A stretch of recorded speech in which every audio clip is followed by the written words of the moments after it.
Hello friends, उम्मीद करता हूँ आप सभी ठीक होंगे। आज हम लोग देखेंगे आपका अगला चैप्टर जो काव्य खंड का जो अगला चैप्टर है उसको देखेंगे। उस जो आपका अगला काव्य खंड है वो क्या है? प्रेम ऐनी श्री राधिका। ठीक है, जिसके लेखक कौन है? रस खान है। जिसके लेखक कौन है? रस खान है। तो ठीक है, तो हम लोग पहले क्या देखेंगे? हर एक वीडियो को 3 क्लिप में डालते हैं। पहले उसमें क्या करते हैं, लेखक परिचय बता देते हैं, और उसमें क्या करते हैं, उसका उस कविता का अर्थ बताते हैं। तो ठीक है, तो ये इसमें हम लोग दोनों एक ही साथ देखेंगे। इसमें हम लोग क्या देखेंगे, दोनों जो लेखक उनका परिचय और जो ये कविता जो है इसका भाव और दोनों हम लोग एक ही वीडियो में देखेंगे। ठीक है, ठीक है, तो आप लोग क्या करें, एक एक पॉइंट को अच्छे से कॉपी में नोट कीजिएगा। तो इसमें पहला पॉइंट देखेंगे जो जो क्या है, प्रेम ऐनी श्री राधिका। इसके जो लेखक है रस खान, उनके बारे में हम लोग देखेंगे। पहला इनका पॉइंट है कि इनके जीवन के बारे में सही जानकारी नहीं मिलती है। जो रस खान जो है, इनके जीवन के बारे में क्या सही जानकारी उतना नहीं है। जो भी मिला है बहुत ही कम इनके इनके मतलब मिला है, लेकिन बहुत ज़्यादा क्या है, सच है, लेकिन मैक्सिमम क्या है, मतलब उतना अच्छे से इनके जीवन के बारे में जानकारी नहीं मिला है। ठीक है, दूसरा पॉइंट लेकर इनके जीवन के बारे में कुछ जानकारी प्रेम वाटिका नाम ग्रंथ से मिली। इनकी जो जीवन की जो जानकारी मिलती है वो कहाँ से मिलती है? प्रेम वाटिका नामक एक ग्रंथ है। क्या है? प्रेम वाटिका। कौन सा ग्रंथ है? प्रेम वाटिका एक ग्रंथ है। उन्हीं में इनकी जीवन की जानकारी मिलती है। तो कहेगा कि रस खान के जीवन की जानकारी कौन से ग्रंथ में मिलती है? तो प्रेम वाटिका नामक ग्रंथ में मिलती है। अगला पॉइंट कह रहा है कि रस खान दिल्ली के पठान वंश में उत्पन्न हुए। जो रस खान जो थे वो दिल्ली के किस वंश में उत्पन्न हुए थे? तो पठान वंश। प्रश्न कहेगा कि रस खान थे किस वंश से? तो पठान वंश से थे। किस खान किस वंश से थे? तो पठान वंश से थे। अगला पॉइंट लेकर इसका रचना काल। इसका जो रचना काल है यानी इनका जो समय काल है वो किसके समय था? तो वो मुगल बादशाह जहांगीर के समय था। किसके समय? जहांगीर। किसके समय था? जहांगीर के समय। तो कहेगा रस खान का जो रचना काल है वो किस मुगल बादशाह के समकालीन था? तो जहांगीर के। किसके? जहांगीर। अगला देखो पॉइंट देखेंगे, कह रहा है कि दिल्ली पर मुगलों के कब्जे के बाद ब्रजभूमि आकार कृष्ण भक्ति में बदल गए। इनका कहना था रस खान से आगे कि दिल्ली पर जब मुगलों का कब्जा हुआ था, कब्जा के बाद यहाँ की जो भूमि का आकार जो था वो कृष्ण भक्ति में बदल गया। यानी लोगों क्या करने, कृष्ण भगवान की क्या करने, भक्त मतलब ज्यादा भजन करने लगे। यानी पूरा का पूरा क्या हो गया, कृष्ण भक्ति में बदल गया। अगला पॉइंट लेकर इनकी रचनाओं से पता चलता है कि इनमें वैष्णव धर्म के गहन संस्कार थे। इनके मतलब रचना को पढ़ने से पता यह चलता है कि ये वैष्णव धर्म को काफी अच्छी तरीके से ये जानते थे। मतलब इनको उन वैष्णव धर्म के बारे में बहुत ज्यादा जिज्ञासा थी। किनको? तो रस खान को। तो प्रश्न क्या गया कि रस खान को किस किस धर्म का गहन संस्कार था? वैष्णव धर्म। किस धर्म का? वैष्णव धर्म का गहन मतलब ज्यादा जानकारी था। अगला पॉइंट देखें। अगला पॉइंट इसमें कह रहा है कि इनके द्वारा, इनके बारे में, किनके बारे में? इनके बारे में यानी कि रस खान के बारे, इनके बारे में कहा जाता है कि ये शुरू में रसिक प्रेमी, उसके बाद अलौकिक प्रेमी और अंत में भक्त बन गए। ये शुरू शुरू शुरू में क्या थे? एक रसिक प्रेमी थे, यानी प्रेम के बारे में ज्यादा कुछ लिखते थे। उसके बाद ये अलौकिक प्रेमी बन गए और लास्ट में क्या बन गए? ये भक्त बन गए। तो कहा गया कि रस खान शुरू में क्या थे? तो वो रसिक प्रेमी थे, और अंत में क्या थे? तो वो भक्त प्रेमी थे। अगला पॉइंट करें, रस खान को गोस्वामी विट्ठल, कौन? गोस्वामी विट्ठल ने इन्हें पुष्टि मार्ग में दीक्षा दी। प्रश्न कहेगा कि रस खान को किसने पुष्टि मार्ग में दीक्षा दी? तो किसने दी थी? गोस्वामी विट्ठल ने दी। इसकी चर्चा 252 वैष्णव में है। किसमें? रस खान की जो शिक्षा दी गई, पुष्टि मार्ग की जो दीक्षा दी गई, किसके द्वारा? विट्ठल गोस्वामी के द्वारा। तो इसकी चर्चा वैष्णव के कितने नंबर वैष्णव में है? तो 252 वैष्णव में है। अगला पॉइंट देखें, कह रहा है कि रस खान ने कृष्णा का लीला गान पदों में नहीं बल्कि सवयों में किया है।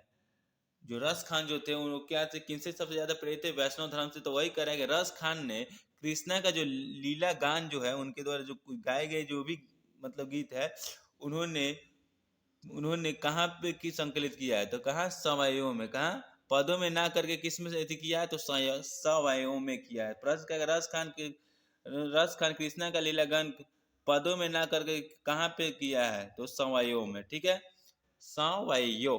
अगला पॉइंट करें कि रस खान को भारतेंदु हरिश्चंद्र ने कहा। कौन? भारतेंदु जो हरिश्चंद्र जो थे उन्होंने रस खान को कहा, इन मुसलमान हरिजन पे कोटिन हिंदू वारियो।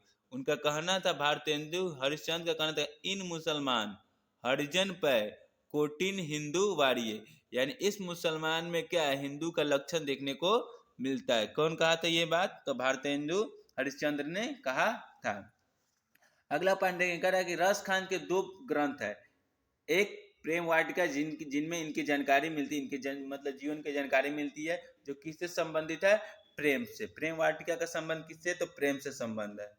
और दूसरा है सुजान रस खान, जिसमें इन्होंने क्या किया, कृष्ण की भक्ति के बारे में चर्चा की है। तो कहेगा प्रेम वाटिका का संबंध है तो प्रेम से, सुजान रस खान का संबंध है तो कृष्ण की भक्ति से संबंध है। अगला पॉइंट देखें, रस खान की रचना। रस खान की कुछ रचना जैसे दोहा हो गया, सोरठा हो गया, सवैया हो गया। तो वही कहेगा रस खान की जो रचना है तो क्या है? दोहे, सोरठा और सवैया है। तो क्या आ जाएगा? ये तीनों उनकी क्या रचना है? दोहे, सोरठा और सवैया। ठीक है। तो इन्हीं सवैया में क्या किए थे? वो कृष्ण का लीला गान के क्या कहते हैं? चर्चा किए हुए। ठीक है। इसी सवैया में क्या किए हुए हैं कि रस खान कृष्ण के लीला गान पदों को क्या किए? संकलित किए हुए, यानी इसी रचना में उनकी लीलापन को गाए हुए हैं, लिखे हुए हैं। अगला पॉइंट देखेंगे, लास्ट पॉइंट कह रहा है कि दोहे और सोरठा में राधा कृष्ण की चर्चा की गई है। जो इनका क्या है, दोहे और जो सोरठा है वो क्या की गई?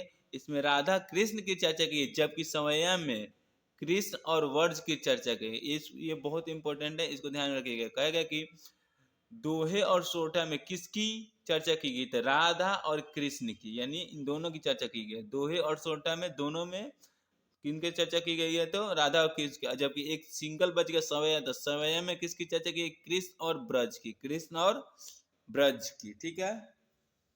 ठीक है। अब देखेंगे ये जो आपका पोयम है उसको देखेंगे, उनका पोयम एक एक क्या जो जो काव्य खंड है उसके एक एक पॉइंट को पढ़ेंगे और उससे उसका जो भी अर्थ है उसको भी अच्छे से समझेंगे। ठीक है। ठीक है। तो अब हम लोग देखेंगे जो आपका काव्य खंड है, रस खान के द्वारा जो लिखी गई काव्य खंड है यानी कविता जो है, उसके बारे में एक एक लाइन को देखेंगे और अच्छे से उसके अर्थ को समझेंगे।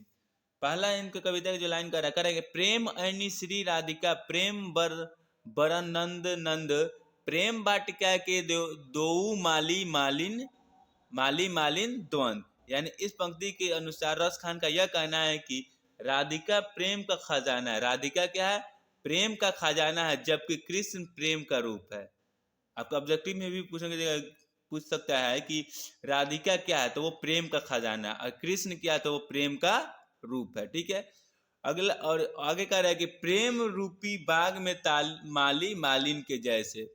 प्रेम रूपी बाग में माली मालिन के जैसे, मतलब कि प्रेम का रूप जो वैसा है जैसे कि बाग में माली मालिन होते हैं, उनको जैसे मतलब उसमें बाग के माली मालिन को क्या होता है? पेड़ पौधे से जैसे मतलब प्यार होता है, ठीक वैसे ही प्रेम का रूप होता है।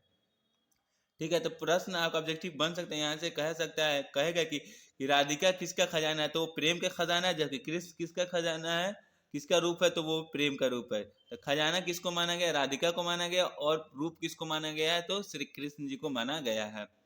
अगला पंक्ति देखेंगे, कविता कह रहा है कि मोहन छवि, क्या कह रहा है?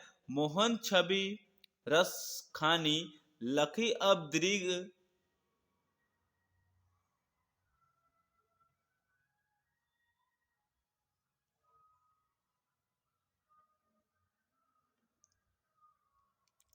अगला पंक्ति देखेंगे, कह रहा मोहन छवि रस खानी।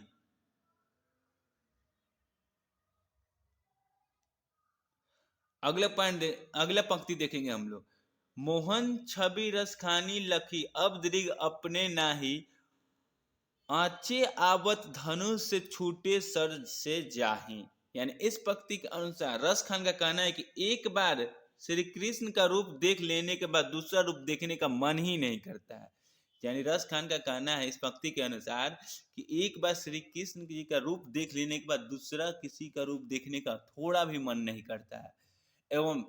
एवं कृष्ण की छवि क्षण भर के लिए आते और उसी प्रकार चले जाते जैसे बाण से धनुष चली जाती है।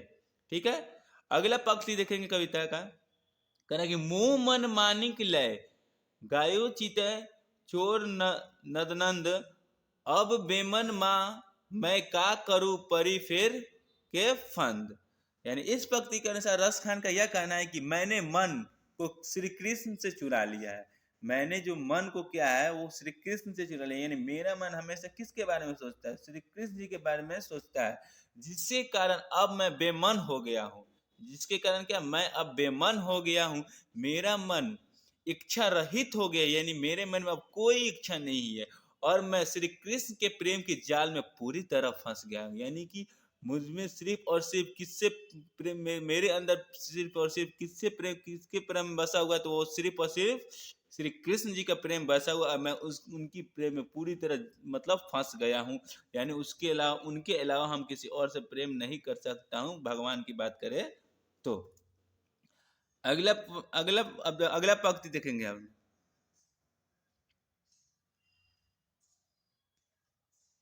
अगला पंक्ति कह रहा है, प्रीतम नंद किशोर जा दीन तय नैननी लाग्यो मन पावर चित चोर पलक ओटी नाही करी सको।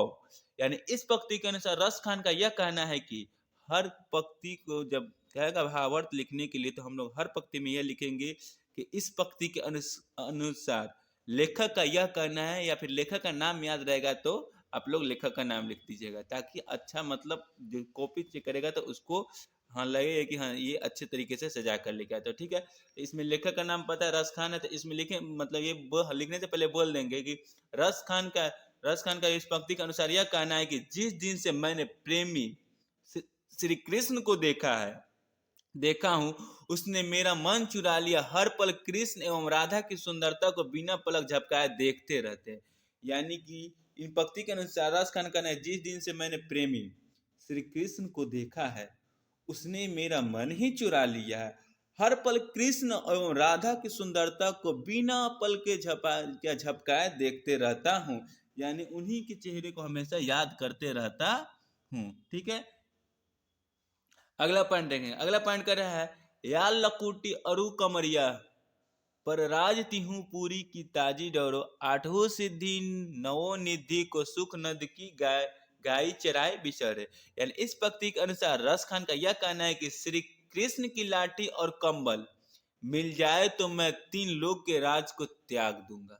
यानी इस पंक्ति के अनुसार रस खान का यह कहना है कि अगर श्री कृष्ण की लाठी मिल जाए और कंबल मिल जाए तो मैं जो लोक है, इस लोक के राज कर मैं त्याग दूंगा। यानी हमें और दूसरा कुछ नहीं चाहिए अगर क्या कृष्ण की लाठी और कंबल मिल जाए तो। अगर केवल नंद बाबा की गाय चराने को मिल जाए तो 8 सीढ़ियों और 9 निधियों के सुख को भी भुला दूंगा। ठीक है, प्रश्न आपका बन सकता है कि श्री कृष्ण की लाठी और कमल मिल जाने पर क्या त्याग दूंगा, क्या त्यागने की बात कर रहा है। तो क्या तीनों लोग, क्या तीनों लोग। और अगला कर रहा है, नंद बाबा का गाय चरने को मिल जाए तो क्या मैं भुला दूंगा। रस खान के अनुसार तो 8 सीढ़ियों और 9 निधियों के सुख को भुला दूंगा। ठीक है, ये मतलब कर रहा है कि अगर नंद बाबा का अगर हमें गाय मिल जाए तो क्या कर देंगे, मैं 8 सीढ़ियों और 9 निधियों के सुख को क्या कर दूंगा, हमेशा हमेशा के लिए भुला दूंगा। मतलब ये इतने क्या थे, ये कृष्ण जी से प्रेरित थे। कौन, रस खान। अगला पॉइंट देखें। अगला पॉइंट आपका पंक्ति का कह रहा है कि रस खानी क्या कर रहा है, रस खानी कबो इन आखिन सौ ब्रज की बन बाग ताड़ग निहौरो कोटिक रो कल धौत के धाम करील के कुंजन ऊपर अवारो। यानी इस पंक्ति के अनुसार रस खान का यह कहना है कि जब से मेरी आंख ने ब्रज के जंगलों निकुंज यानी फुलवारी, ब्रज के जंगलों निकुंजू तालाबों तथा करील मतलब झाड़ी, क्या होता है झाड़ी के सघन कुंजों को देखा है, तब से यही इच्छा होती है कि ऐसे मनोहर उपवन की सुंदरता के सामने करोड़ों महल बहुत नीच प्रतीत होता है। यानी इनका कहना है कि जब से मैंने ब्रज के जंगल को देखा है, तालाबों को देखा है, झाड़ियों को देखा है, तब से हमको इन मतलब इसके अलावा ये करोड़ों रुपए का जो महल होता है, मतलब इन सभी इसके आगे ये महल वहल कुछ नहीं है। ठीक है, तो आपके ये पंक्ति जो भी आपके काव्य खंड में पंक्तियां थी, यानी रस खंड के द्वारा लिखी गई जो भी पंक्तियां थी, उन सभी पंक्तियों को हम क्या अच्छे से आपको अर्थ समझा दिए। आप लोग कॉपी में नोट करके अच्छे से हर एक मतलब 2 बार 3 बार पढ़िएगा, ताकि आप लोगों को अच्छे से याद हो जाएगा। ठीक है, उम्मीद करता हूँ कि आपको ये वीडियो अच्छी लगी होगी।